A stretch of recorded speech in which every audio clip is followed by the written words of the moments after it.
تلاوت قرآن کے وقت ایسی بے توجہی نہ ہو کہ بے رخی اور سستی کے انداز میں قرت کرے اور دل روحانیت کے بجائے بوریت محسوس کرے۔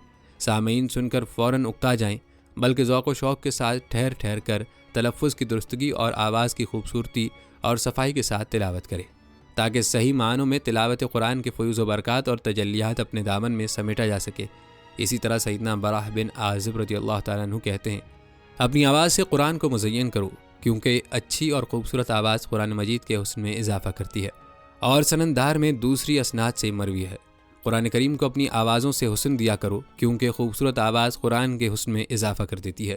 اور مسند احمد میں حدیث مبارک ہے، سیدنا عقبہ بن عامر رضی اللہ تعالیٰ عنہ کہتے ہیں، ہم مسجد میں بیٹھے قرآن مجید کی تلاوت کر رہے تھے، رسول اللہ صلی اللہ علیہ وآلہ وسلم تشریف لائے، ہم پر سلام کہا، ہم نے آپ صلی اللہ علیہ وآلہ وسلم کے سلام کا جواب دیا، پھر آپ صلی اللہ علیہ وآلہ وسلم نے فرمایا، تم اللہ کی کتاب کی تعلیم حاصل کرو، اس کو محفوظ رکھو اور ترنم اور غنہ کے ساتھ تلاوت کیا کرو۔ اس ذات کی قسم جس کے ہاتھ میں محمد صلی اللہ علیہ وآلہ وسلم کی جان ہے، یہ قرآن رسی سے نکل کر بھاگنے والی اونٹنی کی بنسبت سینوں سے جلدی نکل جانے والا ہے۔ دوستوں، اہل علم فرماتے ہیں کہ نہ حدیث نبویہ سے واضح ہے کہ اللہ کا کلام خوبصورت اور دلکش آواز و انداز سے پڑھنا چاہیے، لہٰذا حمد و ثنا اور نعت رسول صلی اللہ علیہ وآلہ وسلم بھی اسی طرح حسین و جمیل اور دلاویز طریقے سے سنانا چاہیے۔ لیکن پیشہ ور میراثیوں کی ادا، لہجہ، انداز، آواز کی نقل اور تقلید کسی صورت جائز نہیں۔ اسی طرح کی ایک اور روایت بھی ملاحظہ فرمائیں۔ علیم کہتے ہیں، ہم ایک چھت پر بیٹھے ہوئے تھے، ہمارے ساتھ ایک صحابی جناب ابس غفاری رضی اللہ تعالیٰ عنہ بھی تشریف فرما تھے۔ ان دنوں لوگ تعاون کی وجہ شہر سے نکل رہے تھے۔ سیدنا ابس غفاری کہنے لگے، اے تعاون، مجھ پر طاری ہو جا۔ انہوں نے یہ بات 3 دفعہ کی۔ یہ بات سن کر علیم نے انہیں کہا، آپ موت کی تمنا کیوں کرتے ہیں؟ کیا آپ نہیں جانتے کہ رسول اکرم صلی اللہ علیہ وآلہ وسلم نے فرمایا تھا، کوئی بھی موت کی تمنا نہ کرے، کیونکہ موت اعمال کے سلسلے کو منقطع کر دینے والی چیز ہے۔ کسی کو موت کے بعد دوبارہ دنیا میں واپس نہ بھیجا جائے گا کہ وہ توبہ کر لے۔ تو سیدنا ابس غفاری نے فرمایا، میں نے تعاون میں مبتلا ہونے کی دعا اس لیے کی کہ جناب رسول اللہ صلی اللہ علیہ وآلہ وسلم نے فرمایا تھا کہ موت آنے سے پہلے ان 6 چیزوں کی طرف سبقت کرو: بے وقوفوں کی حکومت، پولیس والوں کی کثرت، انصاف کا بک جانا یا عہدوں کی خرید و فروخت، قتل کو معمولی سمجھنا، قطع رحمی کرنا، اور ایسی نئی نسل کا ظہور جو قرآن کریم کو موسیقی کی طرح گا کر پڑھیں گے، اور اس طرح قرآن پڑھنے والے کو امامت یا خطابت کے لیے آگے کیا جائے گا، حالانکہ اس میں دین کی سمجھ بوجھ اس فتنے کے زمانے کے دوسرے لوگوں سے بھی زیادہ کم ہوگی۔ دوستوں، آپ نے ملاحظہ فرمایا کہ تلاوت اور حمد و نعت کے لیے آواز کا مزین کیا جانا جائز ہے، بلکہ اس کا حکم دیا گیا ہے، لیکن آواز کو مزین کرنے میں اتنا مبالغہ نہ کرنا چاہیے کہ یہ آواز میراثیوں اور گانے والوں کی طرح کی بن جائے۔ ایسا کرنے کی اسلام اجازت نہیں دیتا۔ دوستوں، آپ کو بتاتے چلیں کہ خوش آوازی اور ترنم کے ساتھ جائز کلام سننے کا جواز انبیاء کرام علیہم السلام کے خوش الہان ہونے سے بھی ثابت ہے، جیسا کہ حضور نبی اکرم صلی اللہ علیہ وآلہ وسلم نے فرمایا، اللہ تعالیٰ نے جو بھی نبی مبعوث فرمایا انہیں خوش آوازی عطا فرمائی۔ دوستوں، یاد رہے کہ تمام انبیاء کرام علیہم السلام کو اللہ رب العزت نے کسی نہ کسی خاص خوبی سے نوازا جو ان کی خصوصیت قرار پائی۔ ان میں سیدنا داؤد علیہ السلام کو اللہ رب العزت نے امتیازی خوبی لہن یعنی خوش آوازی عطا فرمائی، جو رہتی دنیا تک لہن داؤدی کے نام سے ہر خاص و عام کی زبان پر رہے گا۔ اسی طرح ایک روایت ہے کہ آقائے دو جہاں صلی اللہ علیہ وآلہ وسلم نے حضرت ابو موسیٰ اشعری رضی اللہ تعالیٰ عنہ سے فرمایا، اے ابو موسیٰ، تحقیق تجھے آل داؤد علیہ السلام کی خوش الہانی میں سے حصہ عطا کیا گیا ہے۔ دوستوں، روایات بتاتی ہیں کہ سیدنا داؤد علیہ السلام جب آپ اپنی مترنم آواز سے اللہ کا ذکر کرتے تو پہاڑ آپ کے ساتھ ہم آواز ہو جاتے، کیونکہ وہ داؤد علیہ السلام کی آواز کے زیر و بم کو سمجھتے تھے۔ اس زمن میں قرآن حکیم فرماتا ہے، بے شک ہم نے پہاڑوں کو ان کے زیر فرما کر دیا تھا، جو ان کے ساتھ مل کر شام کو اور صبح کو تسبیح کیا کرتے تھے، اور پرندوں کو بھی جو ان کے پاس جمع رہتے تھے، ہر ایک ان کی طرف اطاعت کے لیے رجوع کرنے والا تھا، اور ہم نے ان کے ملک و سلطنت کو مضبوط کر دیا تھا، اور ہم نے انہیں حکمت و دانائی اور فیصلہ کن انداز خطاب عطا کیا تھا۔ دوستوں، مفسرین کے مطابق حضرت داؤد علیہ السلام کی موسیقی بھری ترنم آفرین آواز جو وہ ذکر الہی کرتے ہوئے اللہ تعالیٰ کی مدح و ثنا میں بلند کرتے تو اس کو سن کر پہاڑ بھی ان کی آواز میں آواز ملا کر لقمریز ہو جاتے۔ یہ بھی کہا جاتا ہے کہ اللہ تعالیٰ نے انہیں ایسی آواز سے نواز رکھا تھا جو دیگر تمام آوازوں پر برتری اور فوقیت رکھتی تھی۔ جب وہ اپنے شیریں ترنم سے زبور کی تلاوت کرتے تو جنگلی جانور ان کے اس قدر قریب آ جاتے کہ وہ انہیں گردن سے پکڑ سکتے۔ دوستوں، معلوم ہوا کہ حضرت داؤد علیہ السلام کی شیریں اور دل کو موہ لینے والی آواز عطیہ خداوندی تھا، جس سے یہ بات بغیر کسی شک و شبہ کے ثابت ہو جاتی ہے کہ اللہ تعالیٰ کی مدح سرائی میں اچھی آواز کا استعمال اجر و ثواب اور انعام کا باعث ہے۔ مفسرین نے لکھا ہے کہ روز قیامت اللہ تعالیٰ حضرت داؤد علیہ السلام کو حکم دے گا کہ ایسی خوش الہانی کے ساتھ اہل محشر کے سامنے میری تقدیس بیان کرو جیسے دنیا میں تم تورات کی تلاوت کرتے تھے۔ لہٰذا علماء فرماتے ہیں کہ اس میں کوئی حرج نہیں کہ پرمسرت مواقع پر مترنم آوازوں کی مہارت اور ہنر کا استعمال عمل میں لایا جائے۔ علماء کے نزدیک اس بات کی تائید احادیث نبی صلی اللہ علیہ وآلہ وسلم سے بھی ہوتی ہے، جیسا کہ ربیع بنت معاوض بن عرفہ رضی اللہ تعالیٰ عنہ کی روایت پہلے بھی گزر چکی ہے کہ حضور نبی اکرم صلی اللہ علیہ وآلہ وسلم میری شادی کے موقع پر تشریف لائے اور دوسرے عزیز و اقارب کی طرح میرے بستر پر فروکش ہو گئے۔ اتنے میں ہماری انصار بہنیں دف پر کوئی گیت گانے لگیں۔ وہ شہدائے بدر کی تعریف میں نغمہ سرا تھیں۔ جب ہم میں سے ایک لڑکی کی نظر حضور نبی اکرم صلی اللہ علیہ وآلہ وسلم پر پڑی تو وہ آپ کے لیے مدح سرا ہو گئی۔ اس پر آپ صلی اللہ علیہ وآلہ وسلم نے اسے روکا اور فرمایا کہ وہ وہی گیت جاری رکھیں جو وہ گا رہی تھیں۔ اسی طرح حضرت عائشہ صدیقہ رضی اللہ تعالیٰ عنہ سے مروی ہے کہ حضور نبی اکرم صلی اللہ علیہ وآلہ وسلم نے فرمایا، نکاح کی تشہیر کرو، مسجدوں میں نکاح کرو اور ان مواقع پر دف بجایا کرو۔ دوستوں، معلوم ہوا کہ اسلامی تعلیمات کے پیش نظر خوش الہانی کرنے اور دف کی اجازت ہے، البتہ یہ جواز خاص مواقع کے لیے ہے۔ دوستوں، آپ نے موسیقی کے بارے میں آیات و روایات ملاحظہ کی اور حمد و نعت کے بارے میں علماء کی آراء بھی ملاحظہ کی۔ اب آپ ذرا یہ بھی ملاحظہ فرمائیں کہ گانا سننے والوں کے لیے عذاب کیا ہے اور گانا سننے سے کیا ہوتا ہے۔ یہ عذابات جاننے کے بعد آپ خود سے کہیں گے کہ اے کاش مجھے پہلے معلوم ہو جاتا تو آج تک جو نافرمانی میں نے کی ہے وہ نہ کرتا۔ روایات یہ بتاتی ہیں کہ گانا ایک ایسا گناہ ہے جس پر اللہ تعالیٰ نے جہنم کا عذاب رکھا ہے، اور دیگر بہت سی حدیثوں سے ثابت ہے کہ ہر وہ گناہ کبیرہ ہے جس پر عذاب کی بات خداوند تعالیٰ نے کی ہو۔ دوستوں، یاد رہے کہ گانا حرام ہے، گانا سننا بھی حرام ہے اور اس کے ذریعے مال کمانا بھی حرام ہے۔ دوستوں، اکابرین کے اقوال کے مطابق گانے باجے کو اور بیہودہ باتوں کو غور سے سننا دل میں نفاق کو اسی طرح پیدا کر دیتا ہے جس طرح پانی سبزے کی نشوونما کا باعث بنتا ہے۔ اسی طرح فرماتے ہیں کہ جس جگہ گانا باجا ہوتا ہے وہاں خدا کا غضب نازل ہوتا ہے۔ فرمایا جس گھر میں گانا بجانا ہوتا ہے وہ ناگہانی مصیبتوں سے محفوظ نہیں رہتا اور ایسے مقام پر دعا قبول نہیں ہوتی اور ایسی جگہ فرشتے نہیں آتے۔ دوستوں، یاد رکھیں جب خدا کا غضب نازل ہوتا ہے تو سب کو اپنی لپیٹ میں لے لیتا ہے۔ بس یہ عذر کافی نہیں ہے کہ ہم تو ایسی جگہ جاتے ہیں جہاں گانے کا پروگرام ہوتا ہے لیکن دل سے بیزار ہیں۔ بیزاری عملی طور پر ہونی چاہیے اور گانے بجانے کو روکنا چاہیے۔ دوستوں، حضرت علی رضی اللہ تعالیٰ عنہ کا قول ہے کہ گانا بجانا نفاق پیدا کرتا ہے اور فقر و فاقہ کا باعث بنتا ہے۔ دوستوں، گانے کے عذاب کے بارے میں رسول خدا صلی اللہ علیہ وآلہ وسلم سے مروی ہے کہ گانا گانے والا شخص اپنی قبر سے جب میدان حشر میں نکلے گا تو اندھا بھی ہوگا، بہرا بھی ہوگا اور گونگا بھی ہوگا۔ اللہ تعالی ہماری حفاظت فرمائے۔ ایک دوسری روایت میں حضرت صلی اللہ علیہ وآلہ وسلم کا یہ ارشاد بھی ہے، جو شخص گانا باجا غور سے سنے گا اس کے کان میں پگھلا ہوا سیسا ڈالا جائے گا۔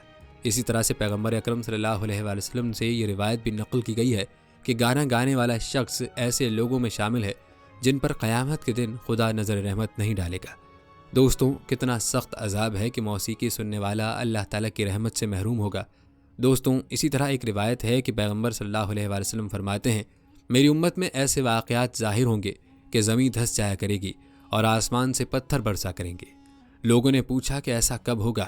حضرت صلی اللہ علیہ وآلہ وسلم نے فرمایا، جب گانے باجے کے آلات عام ہوں گے، گانا گانے والی لڑکیاں کثرت سے ہوں گی اور نشہ آور چیزوں کا استعمال پھیل جائے گا۔ فرمایا، خدا کی قسم میری امت کے بہت سے لوگ ایسے ہوں گے جو رات کو مستی اور عیاشی کے عالم میں گزاریں گے اور صبح در حقیقت بندروں اور سوروں کی مانند ہو جائیں گے۔ یہ سبب ہوگا کہ وہ حرام کو حلال سمجھتے ہوں گے، گانا گانے والی لڑکیوں میں مگن ہوں گے، نشہ آور چیزیں استعمال کریں گے، سود کا مال کھائیں گے اور ریشمی کپڑے پہنے ہوں گے۔ دوستوں، ایک روایت میں رسول خدا صلی اللہ علیہ وآلہ وسلم کا ارشاد ہے، گانا زنا کی سیڑھی ہے۔ مطلب یہ کہ گانے سے آدمی کی شہوت ابھر آتی ہے اور اس کے برے نتائج سامنے آ جاتے ہیں۔ نہ صرف گانے سے شہوت ابھرتی ہے بلکہ گانا سننے سے بھی یہی حال ہوتا ہے۔ آدمی خدا سے غافل ہو جاتا ہے اور ہر قسم کی بدکاری کے لیے آمادہ نظر آتا ہے۔ جی ہاں دوستوں، موسیقی نہ صرف شرم و حیا اور غیرت کو ختم کر دیتی ہے بلکہ محبت، انسانیت اور رحم جیسے جذبات کو بھی فنا کر دیتی ہے۔ الغرض معاشرے کو جہنم کا نمونہ بنا دیتی ہے۔ اس لیے چاہیے کہ موسیقی سے ہر طرح کا اجتناب کیا جائے۔ جس طرح گانا گانے سے اجتناب کرنا چاہیے، اسی طرح سے گانا سننے سے بھی اجتناب ضروری ہے، کیونکہ موسیقی سننے کا جو گناہ اور عذاب ہے وہ آپ ملاحظہ کر چکے ہیں۔ دوستوں، خود ہی سوچ لیں کہ کون انسان ہے جو کہے کہ اس کے کان میں ابلتا ہوا اور کھولتا ہوا سیسا ڈالا جائے یقیناً ہر کوئی اس عذاب کے بارے میں جان کر اور سن کر کانوں کو ہاتھ لگاتا ہے، لیکن افسوس یہ ہے کہ آج کا مسلمان اللہ تعالیٰ اور نبی کریم کے بتلائے احکام کا علم ہونے کے باوجود بھی اللہ تعالیٰ کے حکموں کو توڑ رہے ہیں اور آخرت سے غافل ہیں۔ خدا را ابھی وقت ہے، ابھی بھی توبہ کر لیں اور اللہ تعالیٰ سے وعدہ کر لیں کہ اللہ تعالیٰ کی حکم عدولیاں نہیں کریں گے اور اللہ تعالیٰ کی ناراضگی کے تمام کام ترک کر دیں گے۔ کیا آپ نے کبھی سوچا ہے کہ اگر ہم اس دنیا سے اللہ کو ناراض کر کے گئے تو ہمارا کیا حال ہوگا؟ کیا کبھی ہم نے سوچا ہے کہ گناہوں کی بدولت اگر ہمیں جہنم میں ڈال دیا گیا تو کیا ہوگا؟ کیا ہم جہنم کی آگ کو برداشت کرنے کے متحمل ہو سکتے ہیں؟ یقیناً جواب نہ ہی ہوگا۔ تو پھر کیا وجہ ہے کہ ہم اللہ تعالیٰ کی نافرمانیوں سے باز نہیں آ رہے؟ دوستوں، یاد رکھیں، میوزک اور گانے سننا اللہ کی ناراضگی کا سبب اور اللہ کے حبیب صلی اللہ علیہ وسلم سے محبت کرنے والے ہر شخص کا یہ نظریہ اور عقیدہ ہوتا ہے کہ اللہ کی مان کر چلنے، قدم قدم پر نبی مصطفیٰ صلی اللہ علیہ وسلم کے پیارے فرامین کو اپنانے، دین کی مبارک تعلیمات کے مطابق اپنی زندگی کو ڈھالنے میں ہی میری نجات، کامیابی اور دونوں جہاں کی خوشگوار زندگی کا سامان ہے۔ دنیا ادھر سے ادھر ہو جائے لیکن پیارے نبی صلی اللہ علیہ وسلم کے پیارے ارشادات وہ کبھی فراموش نہیں کر سکتا۔ وہ جانتا ہے اور مانتا ہے کہ نبی علیہ السلام کی بات کو میں نے پس پشت ڈالا تو میری دنیا بھی اجڑ جائے گی اور آخرت بھی۔ آخرت کی نعمتوں سے بھی محرومی ہوگی اور دنیا کی خوشیاں بھی مجھ سے روٹ جائیں گی، اگرچہ وقتی طور پر حاصل ہوں۔ یاد رہے کہ گانا اور میوزک یہ ایک ایسی چیز ہے جو آدمی کی دنیا بھی برباد کرتی ہے اور آخرت بھی۔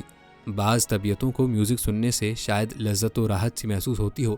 ایسی لذت کی مثال اس خارج شدہ شخص کی لذت جیسی ہے جس کو خارج کرتے ہوئے مزہ محسوس ہو رہا ہوتا ہے، لیکن کچھ دیر بعد ہی یہ مزہ اس کے لیے وبال جاں بن جاتا ہے۔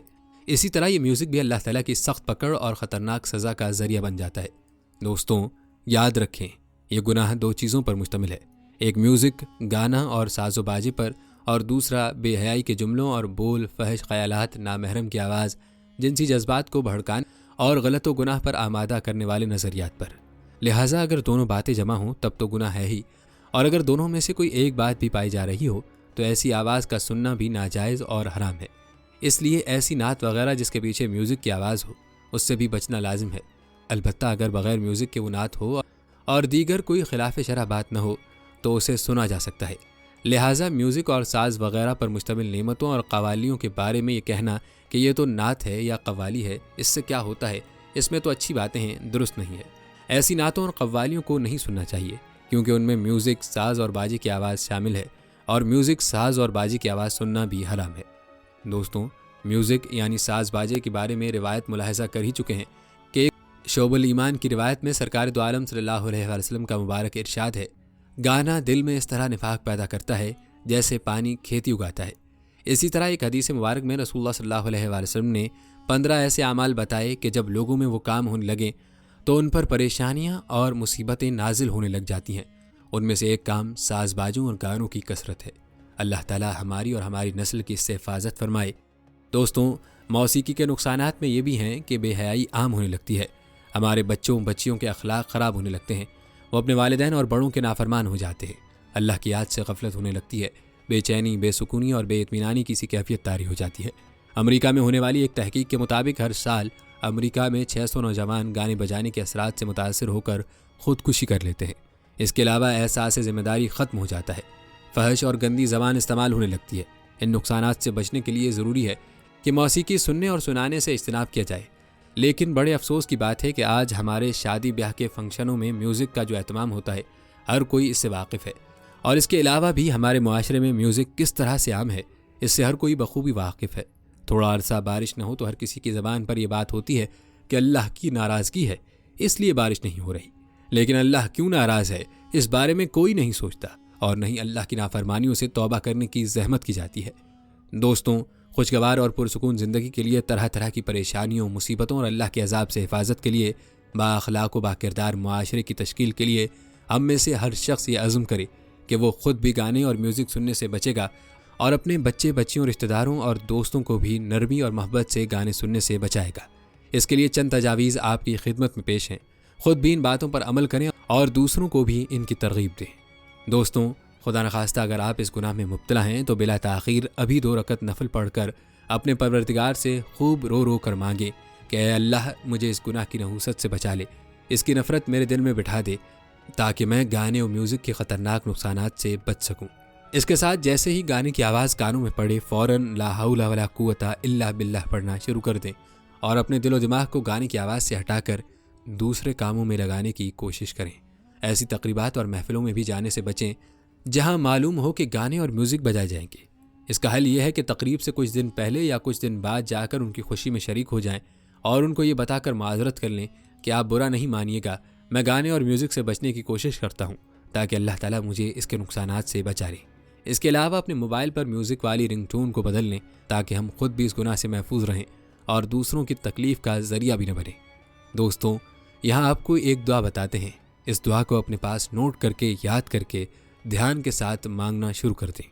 دعا یہ ہے، اللہم انی اعوذ بک من منکرات الاخلاق والاعمال والاحواء۔